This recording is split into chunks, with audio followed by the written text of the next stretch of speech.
जब दुर्योधन ने वासुदेव की पूरी नारायणी सेना मांग ली थी और अर्जुन ने केवल वासुदेव को मांगा था, उस समय भगवान वासुदेव ने अर्जुन से मजाक करते हुए कहा, हार निश्चित है तेरी, हरदम रहेगा उदास। माखन दुर्योधन ले गया, केवल छाछ बची है तेरे पास। अर्जुन ने कहा, हे प्रभु, जीत निश्चित है मेरी, दास नहीं हो सकता उदास। माखन लेकर क्या करूं जब माखन चोर है मेरे पास। लोग योग्यता के अभाव में नहीं हारते, लोग निर्णय लेने की योग्यता के अभाव में हारते हैं। वेद, पुराण और उपनिषदों का सार है काल गीता की कहानियां। काल गीता जो आपके जीवन में अवश्य कोई ना कोई अच्छा बदलाव जरूर लाएगी। नारायण दास एक मूर्तिकार थे। उनकी बनाई मूर्तियां दूर दूर तक मशहूर थी। नारायण दास को बस एक ही दुख था, उनके कोई संतान नहीं थी। उन्हें हमेशा चिंता रहती थी कि उनके मरने के बाद उनकी कला की विरासत कौन संभालेगा। एक दिन उनके दरवाजे पर एक 10 साल का बालक आया। उस समय नारायण दास खाना खा रहे थे। लड़के की ललचाई आंखों से वे समझ गए कि बेचारा भूखा है। उन्होंने उसे भरपेट भोजन कराया, फिर उसका परिचय पूछा। लड़के ने कहा, गांव में हैजा फैलने से उसके माता पिता की मृत्यु हो गई, वो अनाथ है। नारायण दास को उस पर दया आ गई। उन्होंने उसे अपने पास रख लिया। लड़के का नाम था कलाधर। वो भी मन लगाकर उनकी सेवा करता। काम से छुट्टी पाते ही उनके पैर दबाता। नारायण दास द्वारा बनाई जा रही मूर्तियों को ध्यान से देखता और कई बार वह बाहर से पत्थर ले आता और उन पर छैनी हथौड़ा चलाता। एक दिन नारायण दास ने उसे ऐसा करते देखा तो वो समझ गए बच्चे में लगन है। उनकी चिंता का समाधान हो गया। उन्होंने तय कर लिया कि वो अपनी कला इस बालक को दे जाएंगे। उन्होंने कलाधर से कहा, बेटा, क्या तू मूर्ति बनाना सीखना चाहता है? मैं तुझे सिखाऊंगा। खुशी से कलाधर का कंठ भर आया। वो कुछ नहीं बोल पाया, बस सिर्फ उनकी ओर देखता रह गया। नारायण दास ने बड़े मन से कलाधर को मूर्ति कला सिखाई। धीरे धीरे वह दिन भी आया जब कलाधर भी मूर्तियां गढ़ने में माहिर हो गया। समय किसी कलाकार को अमर होने का वरदान नहीं देता। नारायण दास बीमार पड़ गए। कलाधर ने जी जान से गुरु की सेवा की, पर उनकी बीमारी बढ़ती गई। एक दिन उनको तेज बुखार हो गया। कलाधर उनके माथे पर गीली पट्टी दे रहा था। गुरु के मुख से कुछ अस्पष्ट स्वर फूट रहे थे। बेटा कलाधर, कला की ऊंचाई का अंत नहीं है। कारीगरी में दोष निकाले जाने का बुरा नहीं मानना और कला पर अभिमान मत करना। अंतिम शब्द कहते कहते उनके प्राण छूट गए। कलाधर अपने माता पिता की मृत्यु पर उतना नहीं रोया जितना गुरु की मृत्यु पर। धीरे धीरे वह पुराने जीवन में लौट आया और मूर्तियां गढ़नी शुरू कर दी। एक दिन एक साधु महाराज पधारे। साधु ने कलाधर से भगवान वासुदेव के बाल रूप की एक सुंदर मूर्ति बनाने को कहा। कलाधर ने उनसे 1 महीने बाद आने को कहा। साधु को इतना लंबा समय लेने के लिए आश्चर्य हुआ, मगर वो चुप रहे। 1 महीने बाद जब वो आए तो भगवान वासुदेव की मूर्ति देखकर दंग रह गए। साधु के मुख से निकला, वाह क्या खूब, बोलो तुम्हें क्या मजदूरी चाहिए? कलाधर बोला साधु से, घोर पाप, महाराज केवल आशीर्वाद दीजिए। साधु ने कहा, बेटा मेरा आशीर्वाद है कि तू देवलोक के लोगों की वाणी समझ सकेगा। और फिर साधु महाराज चले गए। एक दिन कलाधर अपनी कार्यशाला में मूर्ति गढ़ने में व्यस्त था। तभी उसे 2 व्यक्तियों की आपसी बातचीत सुनाई दी। साधु के आशीर्वाद से वह उनकी बातचीत समझ सकता था। बेचारा मूर्तिकार 5 दिन का मेहमान है, 6ठे दिन तो इसके प्राण लेने आना ही पड़ेगा। हमारा काम भी कितना क्रूर है। मूर्तिकार समझ गया कि ये यमदूत है। अब मौत का डर सबको होता ही है, सो उसे भी हुआ। वह मृत्यु से बचने का उपाय सोचने लगा। उसने हूबहू अपने जैसी 5 मूर्तियां बनाई। 6ठे दिन वह उन मूर्तियों के बीच सांस रोककर स्थिर बैठ गया। यमदूत आए। वे बुरी तरह भ्रम में पड़ गए। इनमें से कौन असली मूर्तिकार है? वे उसे पहचान नहीं पाए और खाली हाथ लौट गए। यमदूतों को खाली हाथ लौटते देख यमराज के क्रोध की सीमा न रही। वे गरजे और बोले, आज तक मेरा कोई भी दूत बिना प्राण लिए नहीं लौटा। तुम कैसे वापस आ गए? जाओ, जैसे भी हो उस मूर्तिकार के प्राण लेकर आओ। यमदूत वापस कार्यशाला में पहुंचे। अब भी वे उसे पहचान नहीं पाए। अचानक एक दूत को एक युक्ति सूझी। उसने अपने साथी से कहा, वाह क्या मूर्ति बनाई है, फिर भी मूर्तिकार है बेवकूफ। इस मूर्ति की एक आंख बड़ी और दूसरी छोटी बनाई है। दूसरी मूर्ति में अंगूठा ही नहीं है। कलाधर से अपनी कला में दोष सहन नहीं हुआ। वो गुरु की अंतिम सीख भी भूल गया। कलाधर चिल्ला पड़ा, झूठ, दोनों आंखें बराबर हैं। उसकी आवाज डूबती गई। गर्दन एक और लुढ़क गई। यमदूत उसके प्राण लेकर जा चुके थे। जीवन में गुरु अच्छा हो या हमें समझाने वाला इंसान बेहतर हो तो व्यक्ति तरक्की की सीढ़ियां चढ़ते जाता है। अगर हम गुरु की बातों को दरनिकार करते हैं तो हम खुद के पैरों पर ही कुल्हाड़ी मारने का कार्य करते हैं।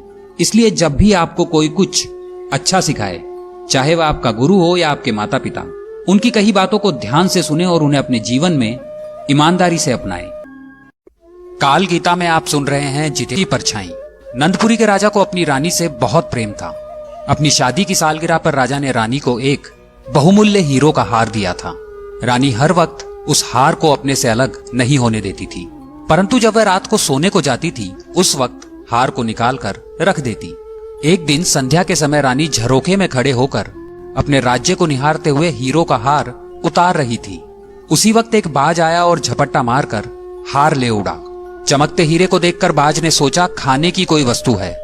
वो एक पेड़ पर जा बैठा और खाने की कोशिश करने लगा। हीरा कठोर होता है। जैसे ही बाज ने चोंच मारी तो उसे दर्द से पीड़ा का एहसास हुआ। उसे समझ में आ गया कि यह उसके काम की नहीं है और वो हार को पेड़ पर लटकता छोड़कर उड़ गया। रानी को वो हार प्राणों से प्यारा था। उसने राजा से कह दिया हार का तुरंत पता लगवाए, वरना वो खाना पीना छोड़ देगी। राजा ने कहा दूसरा हार बनवा देंगे, लेकिन उसने जिद पकड़ ली कि उसे वही हार चाहिए। सब ढूंढने लगे पर किसी को हार नहीं मिला। हार कर राजा ने एक घोषणा करवा दी, जो भी हार को खोज निकालेगा राजा उसे आधे राज्य का अधिकारी बना देगा। राजा के अधिकारी और प्रजा सब आधे राज्य के लालच में हार ढूंढने लगे। अचानक वह हार किसी को एक गंदे नाले में दिखा। हार दिखाई दे रहा था पर उस नाले में से बदबू आ रही थी। लेकिन राज्य के लोभ में एक सिपाही कूद गया। बहुत हाथ पैर मारे पर हार नहीं मिला। फिर सेनापति ने देखा और वो भी कूद गया। दोनों को देख कुछ उत्साही प्रजाजन भी कूद गए। इस तरह जितने लोग नाले के बाहर खड़े थे उससे ज्यादा नाले के भीतर खड़े उसका मंथन कर रहे थे। लोग आते रहे और कूदते रहे, लेकिन हार किसी को नहीं मिला। जैसे ही कोई नाले में कूदता वह हार दिखना बंद हो जाता। थककर वह बाहर आकर दूसरी तरफ खड़ा हो जाता। आधे राज्य का लालच ऐसा कि बड़े बड़े ज्ञानी, राजा के प्रधानमंत्री सब कूदने को तैयार बैठे थे। सब लड़ रहे थे कि पहले नाले में मैं कूदूंगा तो पहले मैं। अजीब सी होड़ लगी थी। इतने में राजा को खबर लगी। राजा को भय हुआ कि कहीं आधा राज्य हाथ से ना निकल जाए। क्यों ना मैं ही कूद जाऊं, और उसमें राजा भी कूद गया। तभी एक संत वहां से गुजरे और उन्होंने राजा, प्रजा, मंत्री, सिपाही सबको कीचड़ से सना देखा तो चकित हुए। वो पूछ बैठे क्या इस राज्य में नाले में कूदने की कोई परंपरा है। उस वक्त लोगों ने सारी बात कह सुनाई। संत हंसने लगे। भाई किसी ने ऊपर देखा? ऊपर देखो, हार टहनी पर लटका हुआ है। नीचे जो तुम देख रहे हो वो उसकी परछाई है। हम सब भी उस राज्य के लोगों की तरह बर्ताव कर रहे हैं। हम जिस सांसारिक चीज में सुख, शांति और आनंद देखते हैं, दरअसल वह उसी हार की तरह है जो सुख के रूप में परछाई की तरह दिखता है।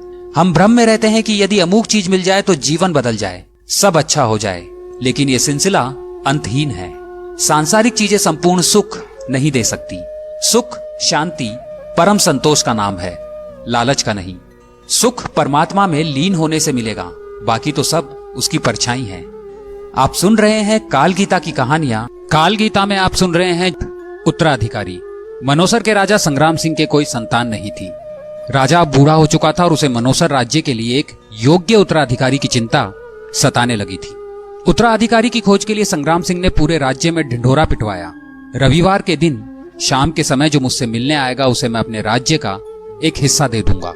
राजा के इस निर्णय से राज्य के मंत्री ने राजा से कहा, महाराजा आपसे मिलने तो बहुत लोग आएंगे और यदि सभी को आप उनका भाग देंगे तो राज्य के टुकड़े टुकड़े हो जाएंगे। ऐसा अनुचित काम आप ना करें। संग्राम सिंह ने मंत्री को विश्वास दिलाते हुए कहा, मंत्री जी आप चिंता ना करें, देखते रहें क्या क्या होता है। रविवार के दिन राजमहल के बगीचे में राजा ने एक मेले का आयोजन किया। मेले में नाच, गाने और शराब की महफिल जमी थी। खाने के लिए अनेक स्वादिष्ट पकवान थे। मेले में कई खेल भी हो रहे थे।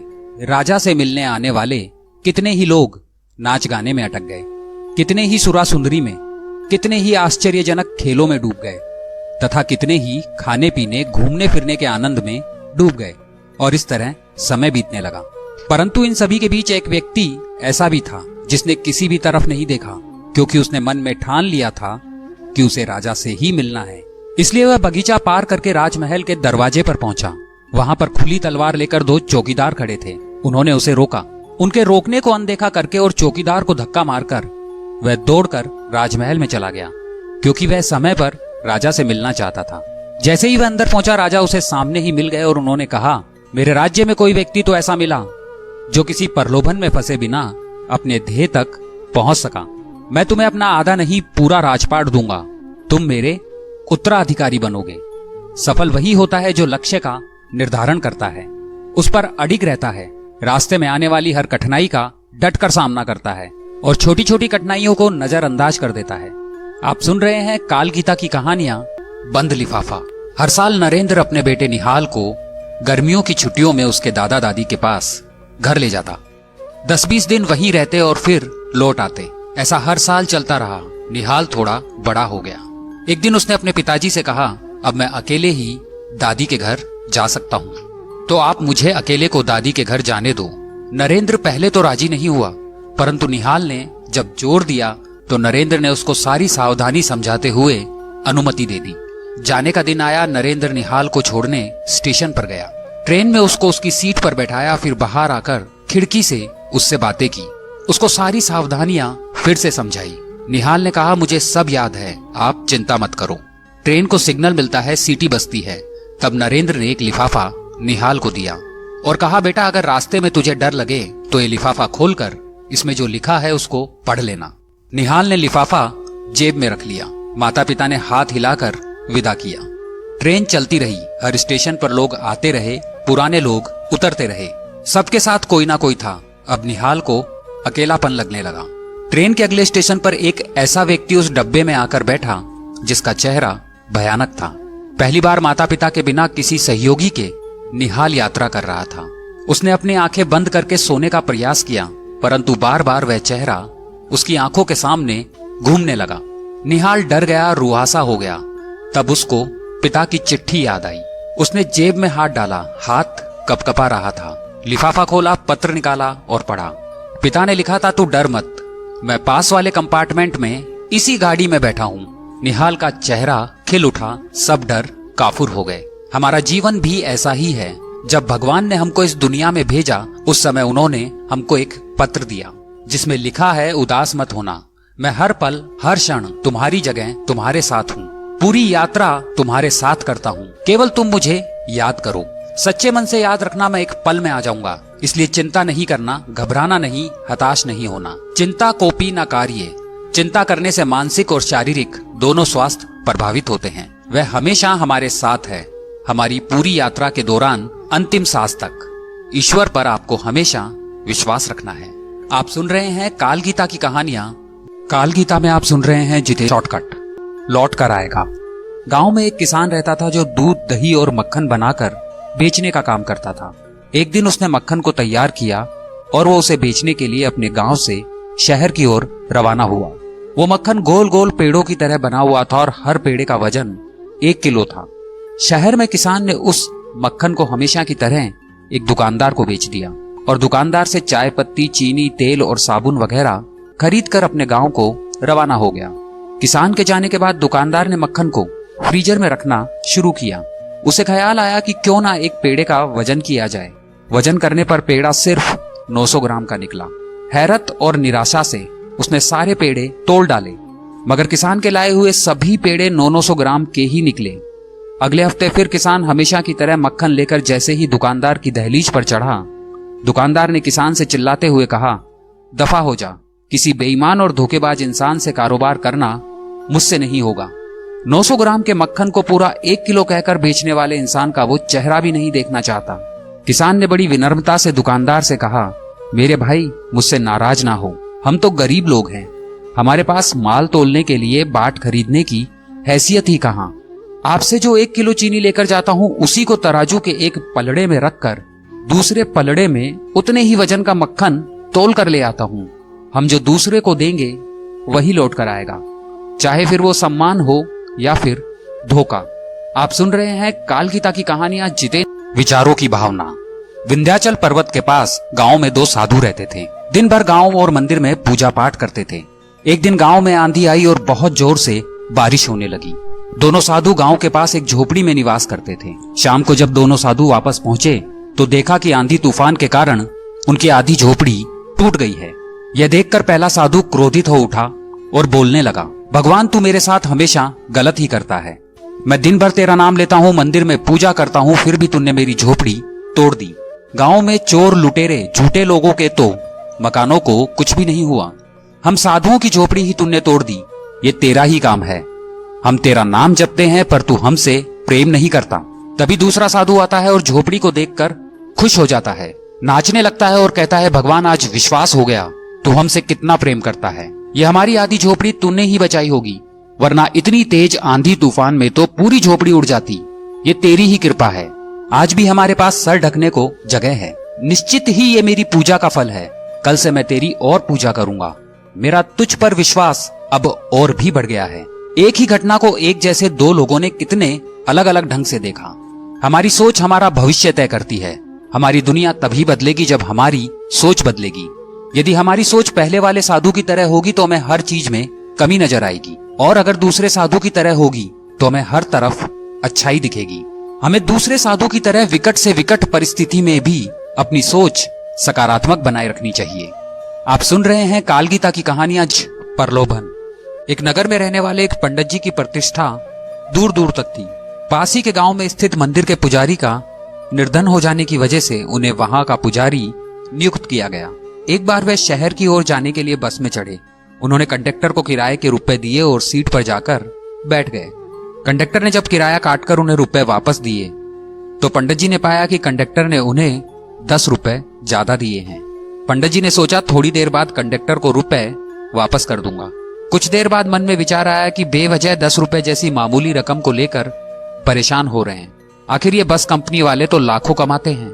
बेहतर होगा इन रुपयों को भगवान की भेंट समझकर अपने पास ही रख लिया जाए और इनका सदुपयोग करेंगे।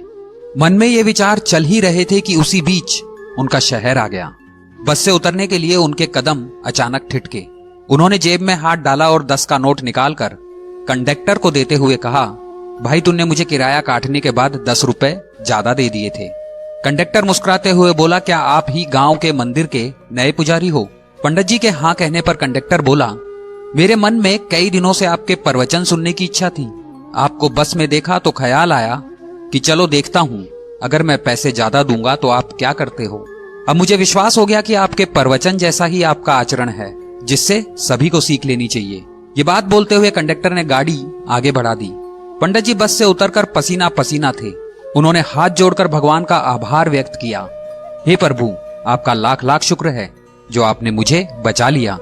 मैंने तो 10 रुपए के लालच में आपकी शिक्षाओं की बोली लगा दी थी और आपने सही समय पर मुझे संभलने का अवसर दिया।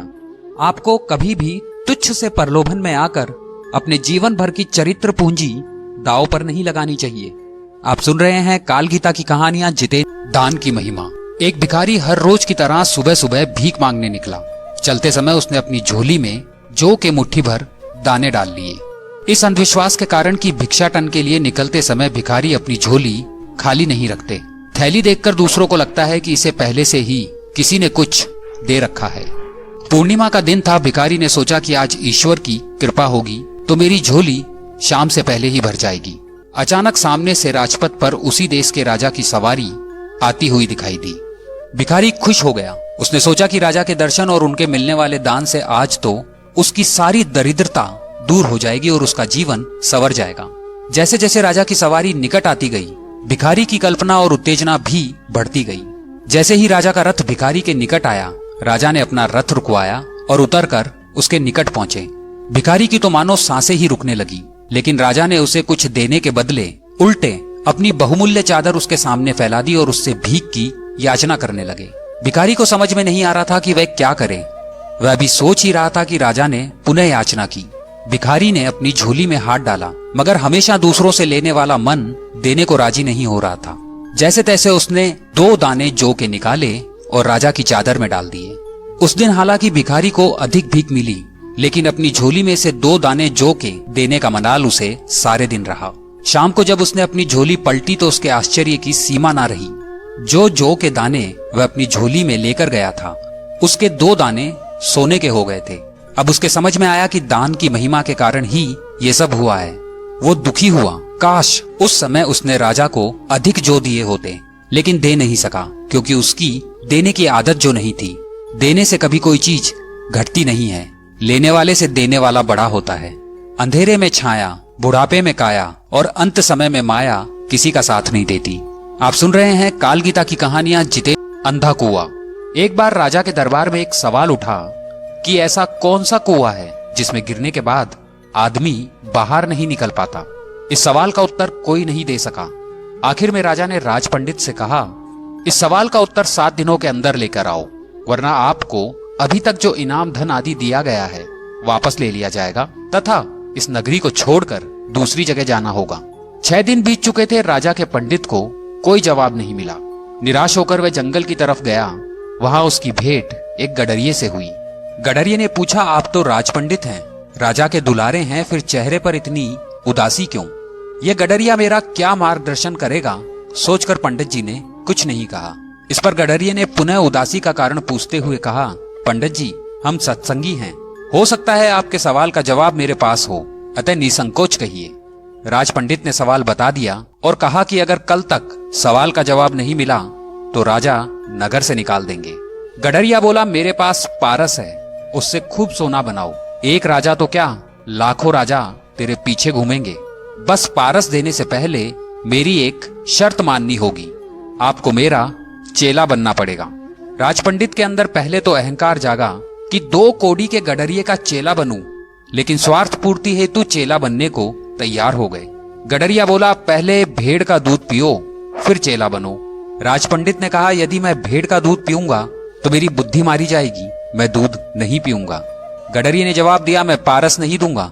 राज पंडित बोला, ठीक है, दूध पीने को तैयार हूं, आगे क्या करना है?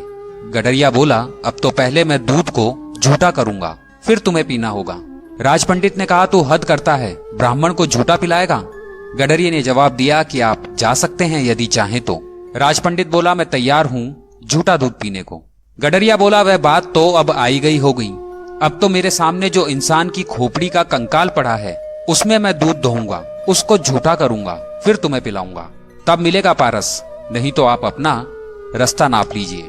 राज पंडित ने खूब विचार कर कर कहा, है तो बड़ा कठिन काम, लेकिन मैं तैयार हूं। उसी वक्त गडरिये ने कहा कि आपको जवाब मिल गया। यही तो वो कुआं है, लोभ का, तृष्णा का, जिसमें आदमी गिरता जाता है और फिर कभी निकलता नहीं है। जैसे तुम पारस पत्थर को पाने के लिए इस लोभ रूपी कुएं में गिरते चले गए, इसलिए इंसान को कभी लोभ के कुएं में नहीं गिरना चाहिए। आप सुन रहे हैं काल गीता की कहानियां। जाल गीता में आप सुन रहे हैं जित कर्म का महत्व। सुधा का पति कोई काम नहीं करता था। सुधा बहुत ही धार्मिक प्रवृत्ति की औरत थी और वह हर रोज भगवान से एक ही प्रार्थना करती थी, हे भगवान, किसी तरह आप मेरे पति को ऐसी सद्बुद्धि दो कि वह कर्म का महत्व समझे और कुछ काम करने लगे। एक दिन सुधा ने उसे घर से निकलते हुए कहा, आज कुछ ना कुछ कमाकर ही लौटना, नहीं तो घर में नहीं घुसने दूंगी। आदमी दिन भर इधर उधर भटकता रहा, लेकिन उसे कुछ काम नहीं मिला।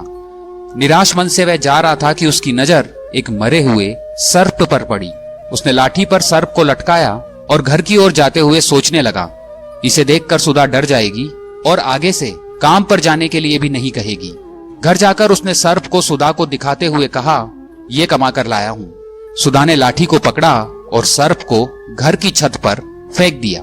वो सोचने लगी कि मेरे पति की पहली कमाई जो है एक मरे हुए सर्प के रूप में मिली है, ईश्वर जरूर इसका फल हमें देंगे, क्योंकि मैंने सुना है कर्म का महत्व होता है, वह कभी व्यर्थ नहीं जाता। तभी एक बाज उधर से उड़ता हुआ निकला, जिसने चोंच में एक कीमती हार दबा रखा था। बाज की नजर छत पर पड़े हुए सर्प पर पड़ी। उसने हार को वहीं छोड़ा और सर्प को लेकर उड़ गया। सुधा ने हार को पति को दिखाते हुए सारी बात बताई। पति अब कर्म का महत्व समझ चुका था। उसने हार को बेचकर अपना व्यवसाय शुरू किया। कल का एक गरीब इंसान आज का एक सफल व्यवसायी बनकर जीवन व्यतीत कर रहा है। चलने वाला मंजिल पाता है, बैठा पीछे रहता है। ठहरा पानी सड़ने लगता है, बहता निर्मल रहता है। पैर मिले हैं चलने को तो पांव पसारे मत बैठो, आगे आगे चलना है तो हिम्मत हारे मत बैठो।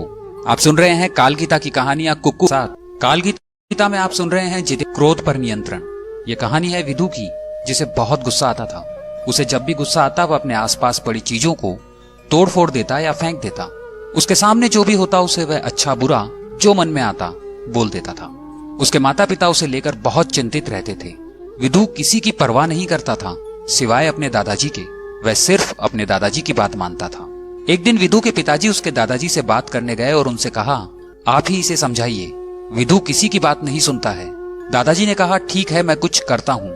दादाजी ने विदु को बुलाया और समझाया, विदु अब तुम बड़े हो रहे हो, तुम्हें अपने क्रोध पर नियंत्रण करना चाहिए। विदु ने कहा, दादाजी मैं क्रोध पर काबू तो करना चाहता हूँ, लेकिन क्या करूं, हो नहीं पाता। दादाजी ने कहा, ठीक है, अब से तुम्हें एक काम करना होगा, मैं जो कह रहा हूँ उसे ध्यान से सुनो। दादाजी ने उसे कीलों से भरा संदूक और एक बड़ा सा चौकोर लकड़ी का टुकड़ा दिया और कहा, जब भी तुम्हें गुस्सा आए, इन कीलों में से तुम एक कील इस लकड़ी पर ठोक देना, इससे तुम्हारा गुस्सा किसी और चीज पर निकल जाएगा। विदु मान गया और कुछ दिनों तक वो वैसा ही करने लगा। कई बार तो दिन में 10-12 कील उस लकड़ी में ठोक देता, लेकिन थोड़े दिनों बाद उसे ये सब बेकार लगने लगा। विदु कील ठोकने की जगह अब अपने गुस्से पर काबू करने लगा। उसके दादाजी ने कहा था, जब पूरे दिन में तुम्हें एक बार भी गुस्सा नहीं आए, तब तुम एक कील उस लकड़ी में से निकाल देना। इस प्रकार जब उसका गुस्सा पूरी तरह वश में होने लगा, तब उसने एक एक करके सभी कीलें निकाल दी। तब विदु को उसके दादाजी लकड़ी के टुकड़े के पास ले गए और कहा कि देखो अब क्या दिख रहा है। विदु ने कहा, दादाजी अब यहाँ कुछ नहीं है, मैं सारी कीलें निकाल चुका हूँ। दादाजी ने कहा, ध्यान से देखो, अभी भी वहां पर कुछ है। विदु ने इस बार ध्यान से देखा और कहा, दादाजी कीलों से लकड़ी में छेद हो गए हैं। तब उसके दादाजी ने कहा, ठीक इसी तरह जब तुम गुस्सा करते हो तो सामने वाले इंसान को तकलीफ होती है, उनके दिल में तुम्हारे गुस्से की याद रह जाती है, और वह बात जब भी याद आती है तो उन लोगों को दुख होता है। यह सुनकर विदु को बहुत बुरा लगा और वह दौड़ता हुआ अपने माता पिता के पास गया और उनसे माफी मांगी और वादा किया कि अब वह कभी गुस्सा नहीं करेगा। विदु की तरह हमें भी अपने गुस्से पर संयम रखना चाहिए।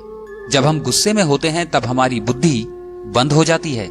सही गलत का विचार किए बिना हम अचानक से कोई भी फैसला ले लेते हैं और गुस्से में लिया गया निर्णय 100% गलत ही होता है।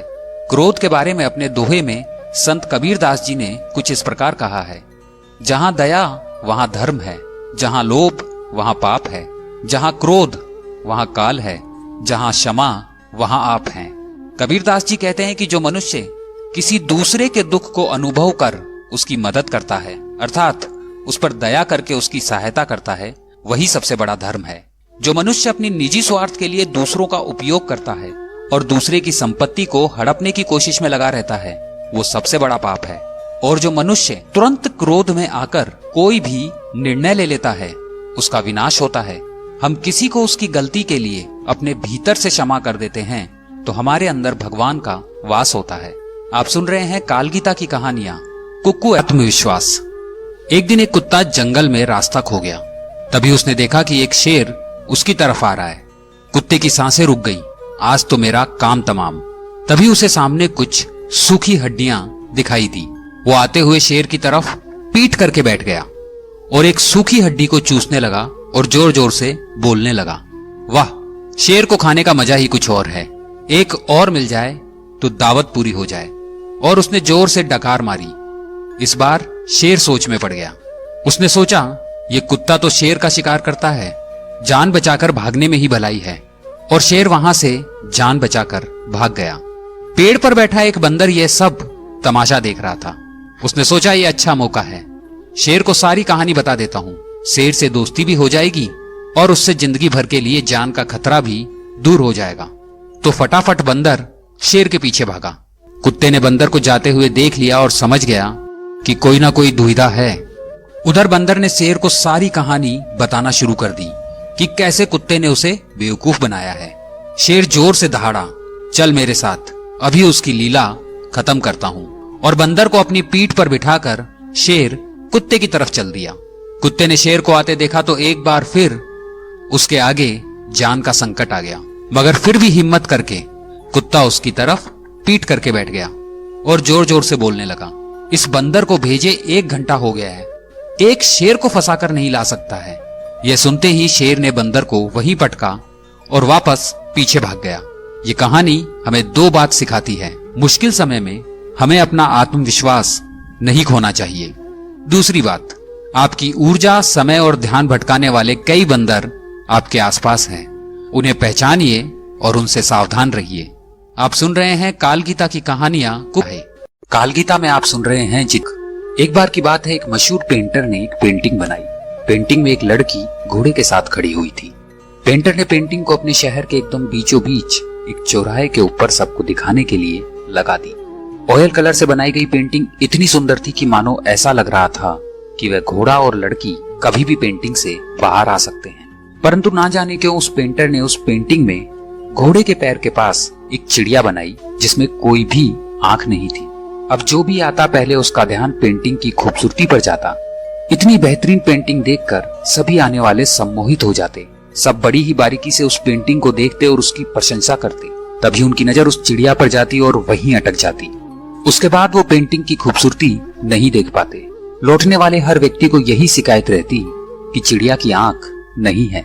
इतनी मनमोहक पेंटिंग होने के बावजूद भी सबके दिमाग पर चिड़िया की आंख ही हावी रहती थी। कई लोगों को उस पेंटिंग को देखकर बहुत दुख हुआ। इतनी परफेक्ट पेंटिंग बनाने के बाद भी चिड़िया की आंख रह ही गई। तो कई लोगों को उलझन होती थी कि कैसे भी करके वो आंख ठीक कर दी जाए। बहरहाल वहां से कोई भी खुश नहीं निकला। एक खूबसूरत पेंटिंग लोगों को कोई खुशी या आनंद नहीं दे पाई। दरअसल उस पेंटिंग में वो चिड़िया की आंख एक प्रयोग था। ऐसा प्रयोग जो इस बात को सिद्ध करता है कि हमारा ध्यान कमियों की तरफ जाता है। पेंटिंग तक तो ठीक है, पर यही बात हमारे जीवन में भी है। एक ऐसी समस्या जिससे हमारा सारा ध्यान जीवन की उस कमी की तरफ रहता है जिसे हम पा नहीं सके। और यही बात हमारी खुशी चुराने का सबसे बड़ा कारण है। क्या इस एक आदत को बदलकर हम अपने जीवन में खुशहाली ला सकते हैं? भगवान ने हमें 32 दांत दिए, लेकिन हमारी जीभ उसी टूटे हुए दांत पर ही क्यों जाती है? कभी सोचा है? घर पर आपका ध्यान उसी फर्नीचर पर जाता है जो अपनी जगह से हटा दिया गया हो। ज्यादातर लोग उन्हें क्या क्या मिला है इस पर खुश होने के स्थान पर उन्हें क्या नहीं मिला इस पर दुखी रहते हैं। अब हमारे हाथ में है कि हम अपना ध्यान चिड़िया की आंख पर रखें और दुखी रहें, या उन पर रखें जो हमारे साथ है, हमारे पास है और खुश रहें। आपको ये स्टोरी अच्छी लगी तो इसे लाइक कीजिए, शेयर कीजिए, कमेंट करके हमें बताइए। हमारे चैनल को सब्सक्राइब कीजिए। ऐसी रोचक कहानियां आपको आगे भी सुनने को मिलती रहेंगी। आप सुन रहे हैं काल गीता की कहानी।